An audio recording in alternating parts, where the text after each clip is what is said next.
encouraged you to go to Matthew 24, that entire chapter, and to look at that and to read through it.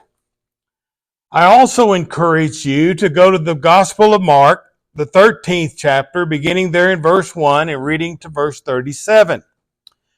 In Luke chapter 21, verses 5 through 36 are parallels to what we find in Matthew chapter 24. And as I noted last week, a lot of people utilize this passage, these passages, if you will, to teach that which is not concurrent with what Jesus is even talking about. And again, in this series of lessons, we are talking about eschatology. That is the study of end times. And I noted that if you walked up to someone in our world today and you said to them, "What do you think about what's going on in the world around us?" They're going to say, "Oh, it's a sign of a time." Well, is Jesus talking about something in our day? Or is Jesus talking about something that was prophetic in his day to soon come to pass? And that's a key in that. Now, to get an understanding of this, and I noted a little bit last week, that there are those who want to break Matthew 24 down into Jesus talking about the destruction of Jerusalem in AD 70 and talking about whenever he comes again at the very end. There are those who move that bar up and down through Matthew chapter 24. If you look at the whole thing, I think it's more of a type antitype. The things that you see that Jesus is talking about in Matthew 24, Mark 13, Luke chapter 21, depicts what is going to happen in that time, in that generation. And that we'll talk about that when we get there. Yet, it's also going to be seen in the future. Maybe not everything, but I would suggest it's going to hold to the future when Jesus does return in his second coming. There's going to be some differences. And as we go through this, we'll talk about it. Now, we began last Wednesday evening talking about the setting of Matthew 24. Now, what was Jesus talking about? What was he dealing with? Well, we noted, going back to chapter 21 and going down to verse 28, that he talked about the parable of the two sons. And it noted in that parable that the man that is talked about with two sons is God. The first son represented the publicans and the harlots, or we noted the tax collectors and the prostitutes, whatever version that you have. The second son represented the self-righteous Pharisees. He was the one that said, "Oh, I'm going to go," but didn't. The second, of course, denotes the son that was, the first son was the publicans and harlots, said, "No, I'm not going to go," but did. The second son was the Pharisees, who did not. We talked about the vineyard standing for God's truth, or God's true religion, and also that both of these were equally treated by God. And the problem is that the Pharisees turned on Jesus. They've been looking for the Messiah, but yet they turned on Jesus. And it was because of the religious elite, if we could use that phraseology, that all of this situation came to pass with Jesus dying on the cross. Now, tonight, I want you to get out your Bibles, and we're going to be turning to Matthew 21, and we're going to begin down in verse 33, talking about the parable of the wicked wine dresser, or some people call it the parable of the landowner. Beginning there in verse 33, it says, "Listen to another parable." So in that we find a connection with what he's talked about previously. He said there was a landowner who planted a vineyard and put a wall around it and dug a wine press in it and built a tower and rented it out to the vine growers and went on a journey. Now, the following, the householder is God in this passage. The landowner, it's God. The vineyard represents the privilege of the Jewish nation. Now, the landowner planted the vineyard. He built a wall. He dug a wine press. He even built a tower for their safety and gave it to them. Think about that just a moment. Everything was given to them. I thought about this a moment, and I thought about going back to Abram. The promise given to Abraham. Same guy. They took everything from Ur of Chaldees, went into the promised land, but they didn't receive the promised land. The children of Israel, in essence, ended up in where? Egypt. They came across Egypt. After they left Egypt, they came into the wilderness. They were promised the promised land. What did they do? They messed up. And all those other things that are in there that you can think about. They finally entered into the promised land. They were told what to do when they got in there, and they didn't do it. And they started flirting with the false gods of the people that lived in the land of promise. And this is a very, very short version. So from Mount Sinai, where the law was given, the children of Israel had everything, in essence, given to them, this land of promise. Now, in verse 34, it says, when the harvest time approached, he sent his slaves to the wine growers to receive his produce. So when it was time, this is his vineyard. It denotes, of course, being sent in to reap what he should have. He had given them the law of Moses. So the servants who came to receive the fruits were those denoting the prophets whom God had sent. Now, what did they do to the prophets? Let's look at verse 35. The vine growers took his slaves, the prophets, and beat one and killed another and stoned a third. Again, he sent another group of slaves, larger than the first, and they did the same thing to them.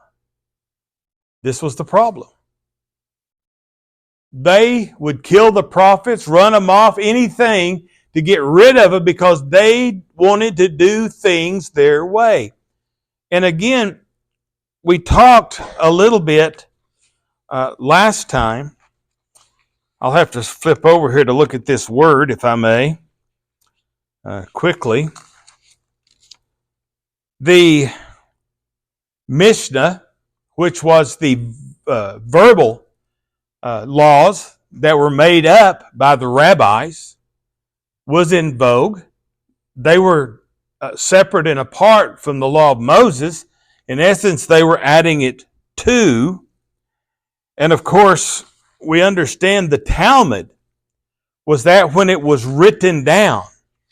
So the rabbis, the Jewish leaders, they were writing down all kinds of things and binding it on the people.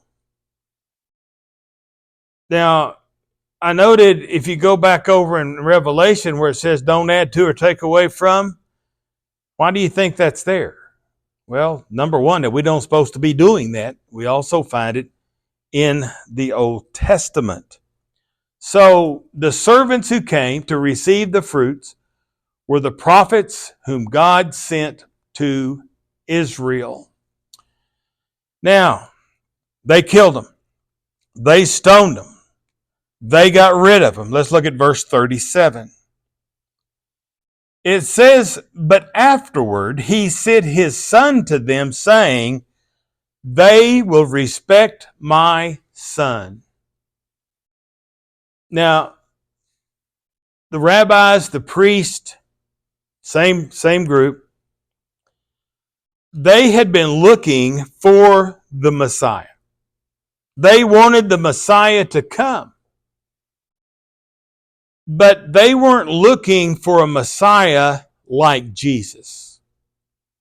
Again, and let me reiterate, they wanted somebody to come in, they wanted to get rid of the Romans, and they wanted to be in power. So God sent his only begotten Son, and he says they're going to respect him. So the maltreatment of the servant shows Israel's mistreatment of the prophecy. The husbandman's desires the fruit shows God's earnest desire for the true religion in Israel, especially God's desire for a consciousness in Israel of their needs of redemption. The Son in this parable stands for God's Son, Jesus Christ.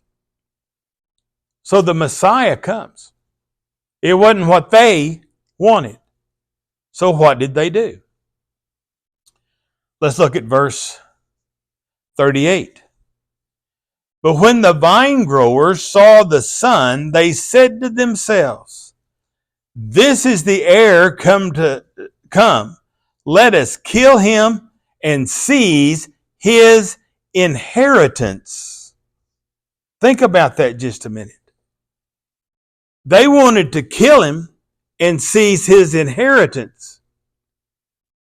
They wanted to continue with their power. And they were very powerful.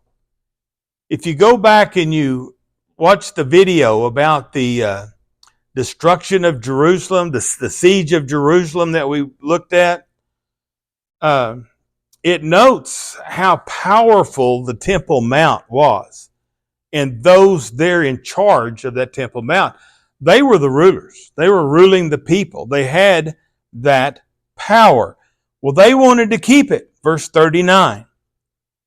They took him and threw him out of the vineyard and killed him. Well, we go back over here. The Son in the parable stands for God's Son, Jesus Christ. The killing of the Son is the crucifixion of Christ. The Son being sent last of all shows that Christ is God's last word to men. Jesus was not murdered. He was not crucified in the temple. He was taken outside the temple.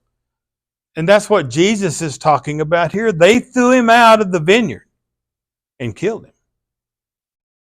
They rejected him. Now, there are those who take this reality that the Jews rejected Jesus and make up this theory that, well, since they did that, that's when God established the church. But Jesus is already talking about this here. This is before chapter 24. We're in chapter 21. Verse 40.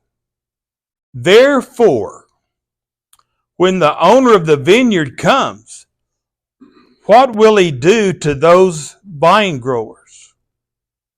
They said to him, he will bring those wretches to a wretched end and will rent out the vineyard to other vine growers who will pay him the proceeds at the proper season.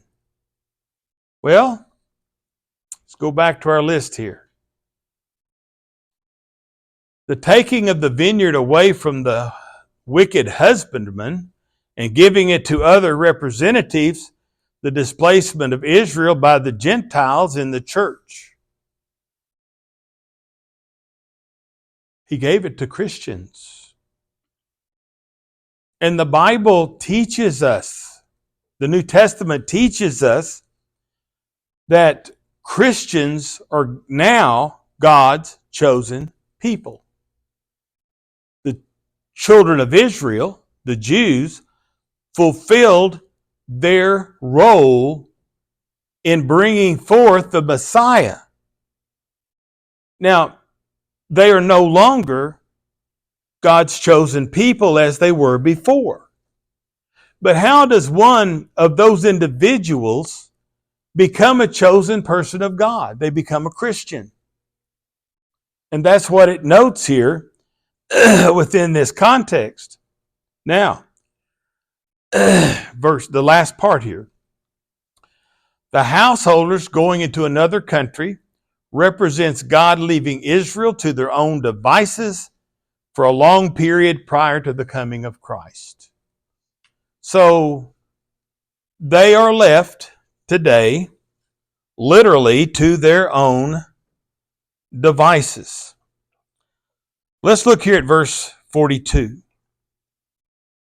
Jesus said to them, did you never read the scriptures? The stone which the builders rejected, this became the chief cornerstone. This came about from the Lord, and it is marvelous in our eyes. Now this goes back to Psalm 118, verses 22 and 23. They rejected the long-awaited Messiah that they were looking for. So they didn't get what,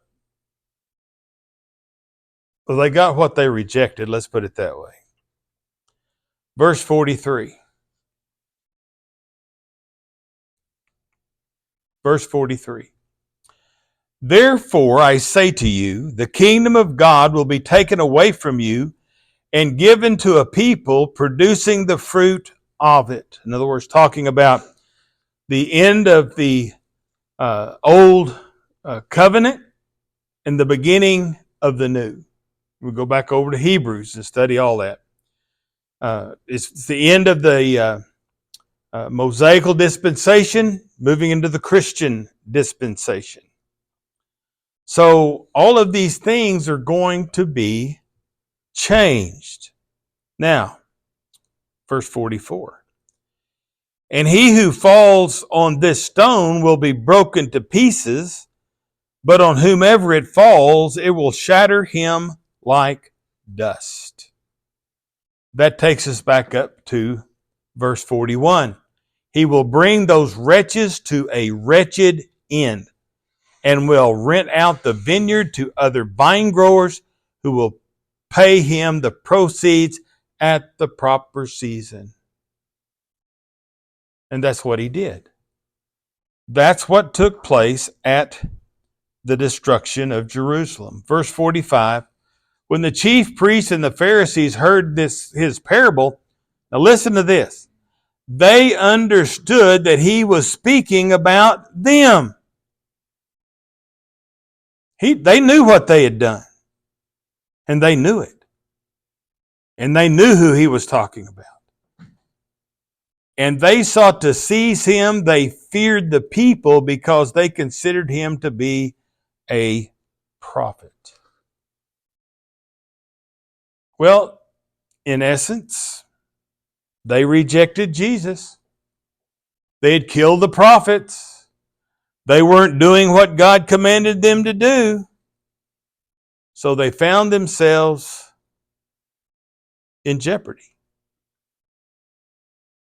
Let's continue quickly to chapter 22, verse 1. This is the parable of the wedding feast. And it says, Jesus spoke to them again in a parable, saying, same thing he already talked about. We talked about in the last parable. The kingdom of heaven may be compared to a king who gave a wedding feast for his son. Now, the king here in chapter 22 denotes God. The king's son is Jesus Christ, the Son of God.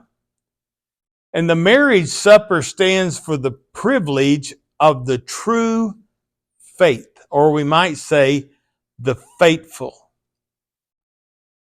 So here's the marriage feast. The Bible elsewhere talks about Jesus being the bridegroom. So he sent the Messiah. And it says, and he sent out his slaves to call those who had been invited to the wedding feast, and they were unwilling to come. Now the messengers, they went out. They were to bring in the Jews. In essence, they were evangelists, but they didn't come. They were unwilling to come. Verse 4. Again, he sent out other slaves, saying, tell those who have been invited, behold, I have prepared my dinner, my oxen and my fatted livestock, and all butchered, and everything is ready. Come to the wedding feast. God had sent his son. Everything was ready.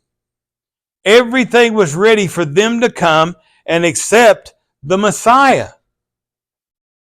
But what happened? Verse 5. They paid no attention and went their own way, one to his own farm, another to his business. And the rest seized his slaves and mistreated them and killed them. They mistreated the messengers, referring to the hostility of the Pharisees against the apostles and others later. And even today, in some instances, even in our world today, there are those who still follow the laws of the Mishnah and the Talmud and the priest and the rabbis and reject Jesus still today. And they would reject someone teaching them God's truth.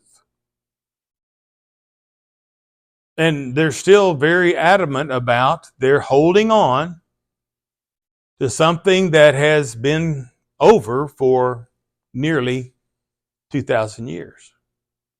Not quite, but nearly. So he sent out his slaves. They were unwilling to come. They didn't pay attention. They killed the slaves. Now what happens? But the king, this is verse 7, but the king was enraged, and he sent his armies and destroyed those murderers and set their city on fire. The rejection of the invitation is a rejection of Christ's message by the Pharisees and the other Jewish leaders. The setting the city on fire is the destruction of their city of Jerusalem by Titus and Vespasian in AD 70. And if you watch that little video, it was burnt to the ground. It was gone. Verse 8. Then he said to his slaves, the wedding is ready, but those who were invited were not worthy. The Jews were not worthy. They had to make that choice. to leave behind what was completed and to move ahead in what was new, the new covenant, if you will. Verse 9. He says, "Go therefore to the main highway, and as many as you find there, invite to the wedding feast." Well, he sends the messengers into the byways, prefiguring the call of the Gentiles. So, under the law of Moses, it was for the children of Israel, the Jews. They had a purpose fulfilled in Christ. Christianity is for everybody. No one left out. Verse 10.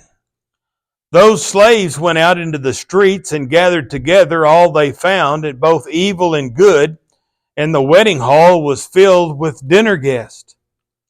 But when the king came in to look over the dinner guests, he saw a man there who was not dressed in wedding clothes. A man without a wedding garment represents all who despise the privilege of the true faith, and while professing it, proved themselves unworthy of it. Some of them came in, but they were trying to figure out how to get it changed.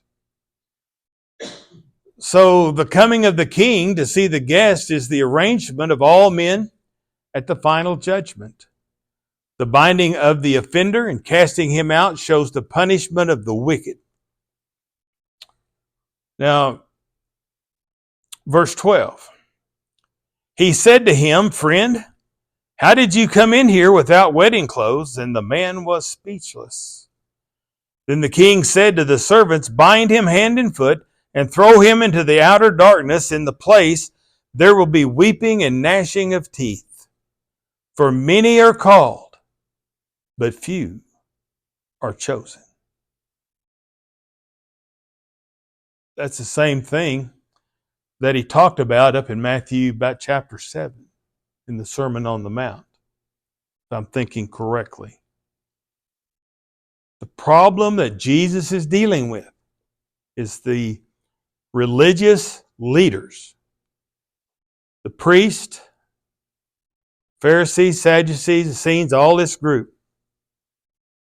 They were wanted a Messiah, but they didn't want Jesus. And they were going to reap the consequences of their decision. And they had fulfilled their purpose for God, and God's going to shut it down. Now, this brings to light the 24th chapter, where he talks about that city burning up, and that's going to be Jerusalem. It's going to be destroyed. So we'll stop there, and we'll continue next Wednesday evening concerning these parables that are the preamble of Jesus' teaching in Matthew chapter 24.